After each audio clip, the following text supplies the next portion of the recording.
Eu te amarei, ó Senhor, fortaleza minha. O Senhor é o meu rochedo, o meu lugar forte. Por que Deus foi tão bonzinho com o Davi?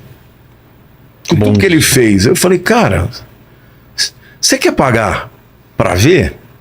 Você viu o que aconteceu com a família dele? Morreu Aminon, morreu depois o Absalão. Pior do que tivesse feito alguma coisa com ele. Tamar foi estuprada pelo próprio irmão. Aí o próximo que veio era Adonias, porque quando Deus falou para ele, ó, vai ser Salomão, quando ele nasce, olha que como Deus é um Deus de graça. O filho de Betseba do adultério nasceu e morreu depois de alguns dias. Mas no dia que ele morreu, Davi teve uma relação com Betseba e ela ficou grávida de novo. E quando nasce Salomão. E Deus fala que ele seria amado do Senhor. Deus chamou ele de Gedidias. Yedid é querido. Yedid-Yah. Gedidias, o querido de Javé. Olha que coisa linda. Poxa. Quer dizer, mesmo Deus falou, ó, você pisou na bola, você vai pagar, Deus. Mas eu sou um Deus de graça, porque vai ser através da mulher adúltera que eu vou trazer o meu filho, o Messias. Não é extraordinário. Olha, Vilela, a Bíblia é um livro que para mim isso é uma prova da veracidade da Bíblia, porque ela não esconde os podres. Você sabia que, por exemplo, na genealogia de Jesus, só aparece o nome de homens. As únicas mulheres que aparecem são mulheres que tiveram problema. Uma é Raabe, que era uma prostituta que se converteu lá em Jericó. Tamar. E por último, Maria.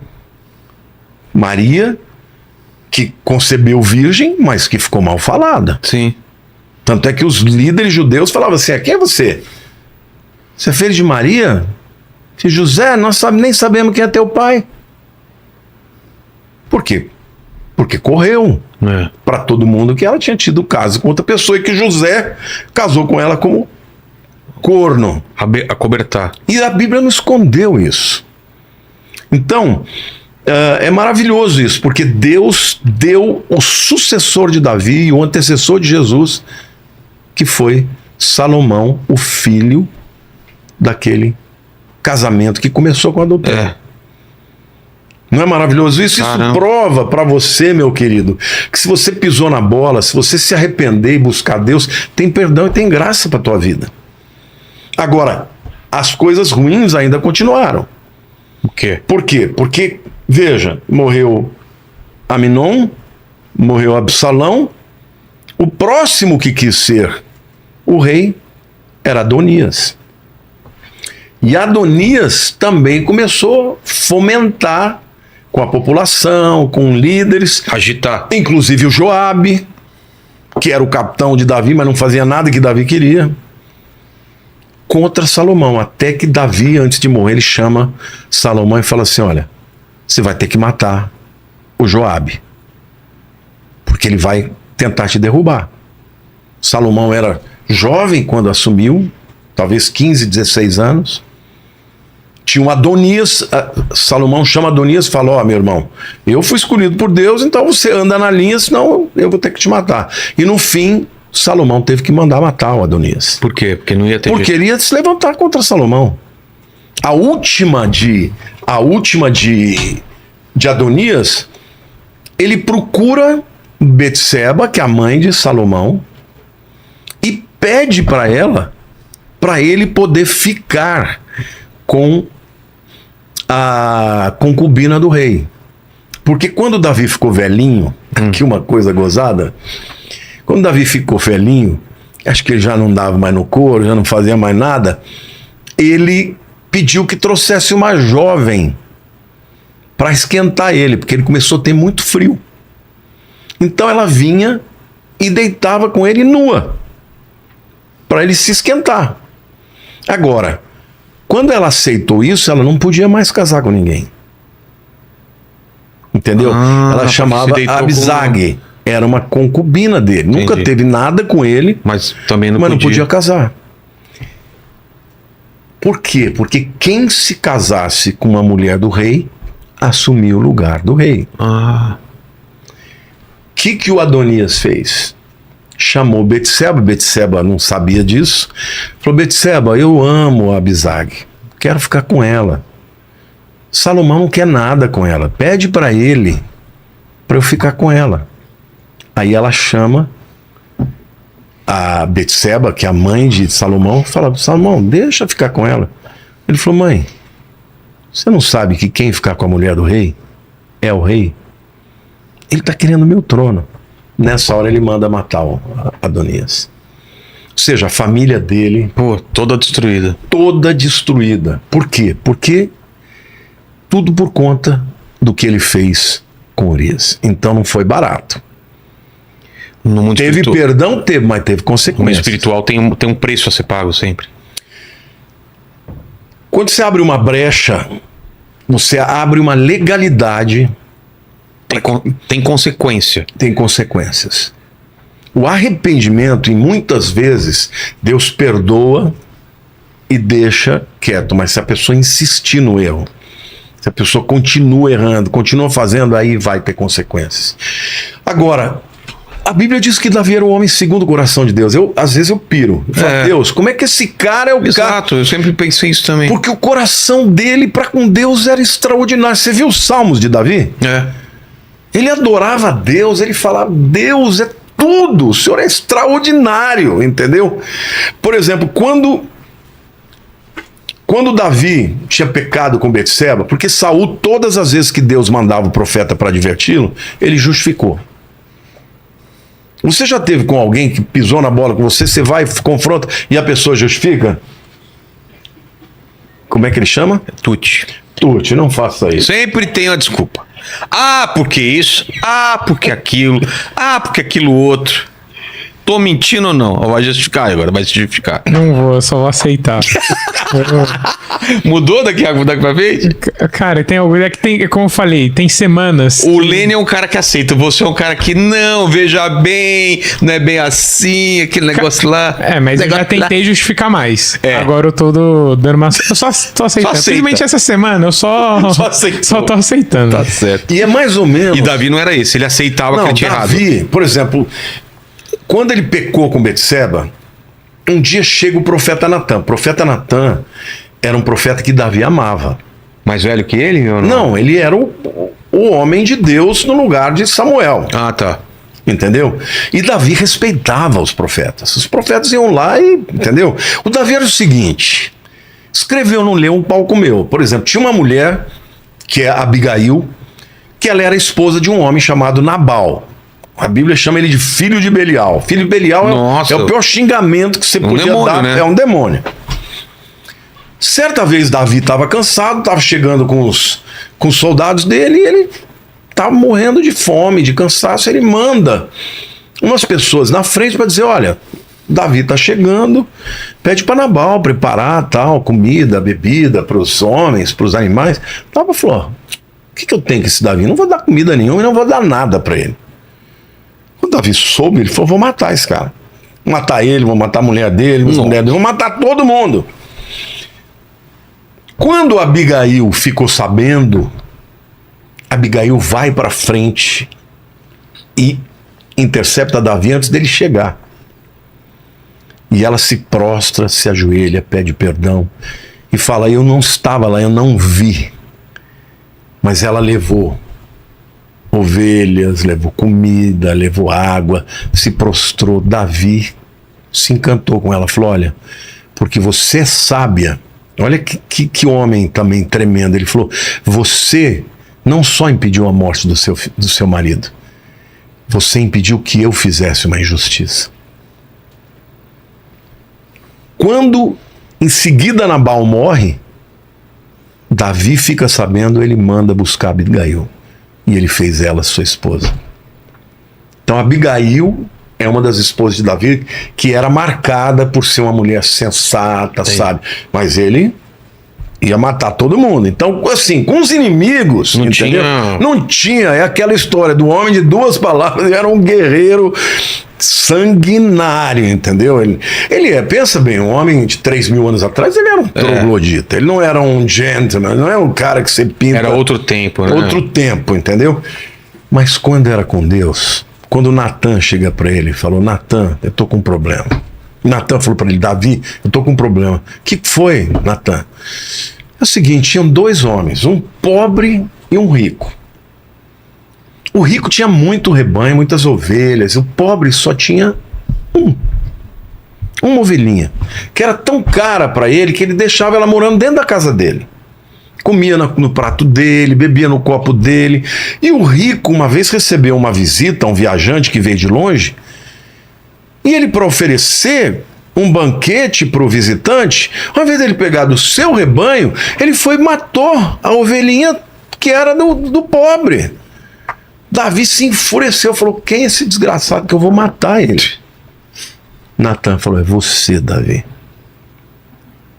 Porque você tem muitas mulheres, tem as mulheres que você quer. Mas você pegou a mulher do Urias, o meu servo Urias, fiel a você. Davi se prostrou, chorou, clamou a Deus, caiu em si. Isso a Bíblia chama de arrependimento. Vilela, nós somos todos pecadores, meu irmão. Todo dia eu falo para Deus, Senhor, eu não sei como o Senhor me escolheu. Nós somos pecadores, não tem ninguém santo nesse mundo. Agora, se tem uma coisa que Deus não suporta, é uma pessoa pecadora se achar melhor que as outras. Porque cada um tem a sua guerra, cada um tem a sua luta, cada um tem os seus defeitos. Ninguém é melhor que ninguém. Quando a gente chegar no céu, a gente vai chegar a olhar para Jesus e falar, foi por causa dele, foi por minha causa. Então, Davi era um homem quebrantado, ele se quebrantou perante o Senhor. E Natan falou assim, olha, Deus vai te perdoar, mas o filho que nascer vai morrer. Putz. Quando nasceu, o menino ficou doente, ele ficou jejuando, entrou no quarto, ficou deprimido, não deixava ninguém entrar, e ele ali, deprimido, não comia, não fazia nada, até que um dia ele ouviu os soldados falando, cochichando, ele falou, ele morreu?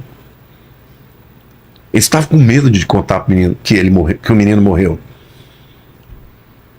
Eles falaram, morreu, Davi. A Bíblia diz que ele lavou o rosto e foi comer.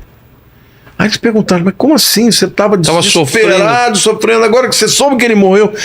Ele disse assim, eu não vou a ele. Não, ele não vem a mim, mas eu vou a ele. Ele entendeu que Deus falou não. Mas ele se arrependeu nesse processo profundamente. E Deus se agradou dele, que no mesmo dia ele tem uma relação com Betseba, ela fica grávida, e quando nasce o filho daquela mulher que provavelmente era rejeitada por todo mundo, pelas próprias outras esposas e concubinas, ele é chamado de Jedidia, o amado de Javé. Assim, eu fico muito emocionado porque o amor de Jesus é lindo, né? Ele faz isso, ele pega um pecador, o pior que tem, o pior bandido do mundo, e ele transforma a vida das pessoas. Então, por isso que a Bíblia diz que os que se humilham serão exaltados, mas os que se exaltam serão humilhados. E Davi era esse homem, ele não queria saber do que os outros iam pensar. Ele queria saber do que Deus ia pensar. E ele era um homem que tinha comunhão, ele ia buscar 7 vezes por dia na frente do tabernáculo. O tabernáculo, os rabinos dizem que ele tinha um linho branco, não o tabernáculo de Moisés, tá? Que tinha uma estrutura de várias peles pesadas. Não, aquele era de linho branco. E lá dentro estava a arca. Quando batia o sol, a sombra que fazia no final do dia, fazia com que a sombra dos querubins viesse para fora da tenda. Davi se prostrava onde estava a sombra, para dizer para Deus, eu quero estar onde está a tua presença. Então Deus amou esse homem e teve um compromisso com ele, disse, olha, nunca vai faltar um descendente para o trono. E ele foi o antecessor de Jesus. Jesus era chamado de filho de Davi. Ah, é? É. Jesus é descendente de Davi. Tanto de Maria, que foi a única realmente humana, né? Quanto de José. José, vamos dizer assim, pela autoridade dos homens e tal, mas Jesus era descendente de Salomão e de Davi.